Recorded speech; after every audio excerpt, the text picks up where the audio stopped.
So,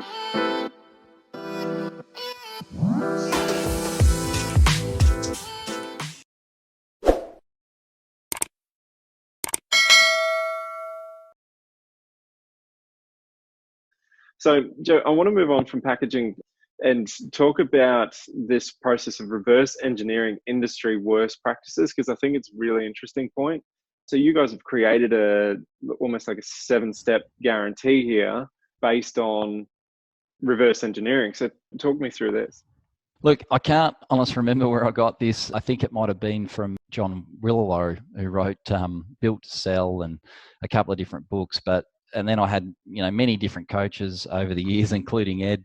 It was really a formulation of that. So the question begs, if you look at any particular industry, what's the worst thing that industry does? What's the worst thing that accountants do? They're not proactive. We hear that all the time. I get the unexpected bill.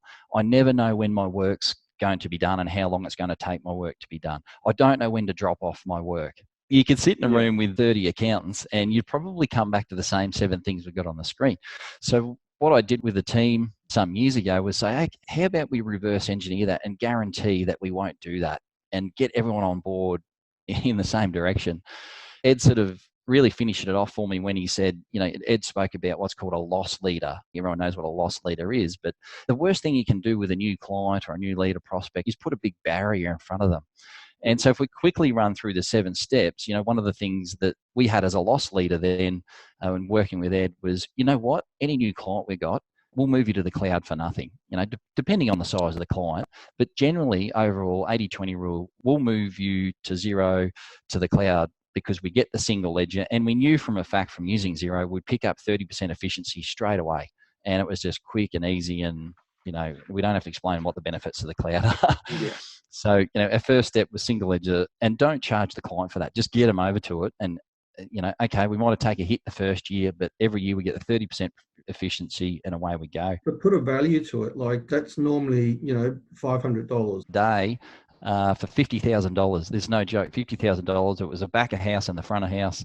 And it wasn't one of our clients, was it, Jamie? No, it wasn't Chan and Naylor, Ed.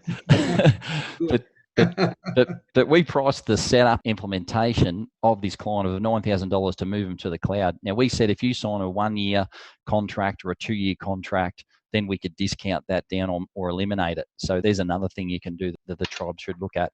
But the second point there is obviously schedule the work, and we've always been on about that. When do I drop my work off? The next point was collect the information up front. Don't kill the client with 1,000 lashes. Give them a checklist that they can get all the information to the practice manager. Quote up front and fixed fee. That's what we're talking about. Tell the client how long it'll take you to do. What's your turnaround time?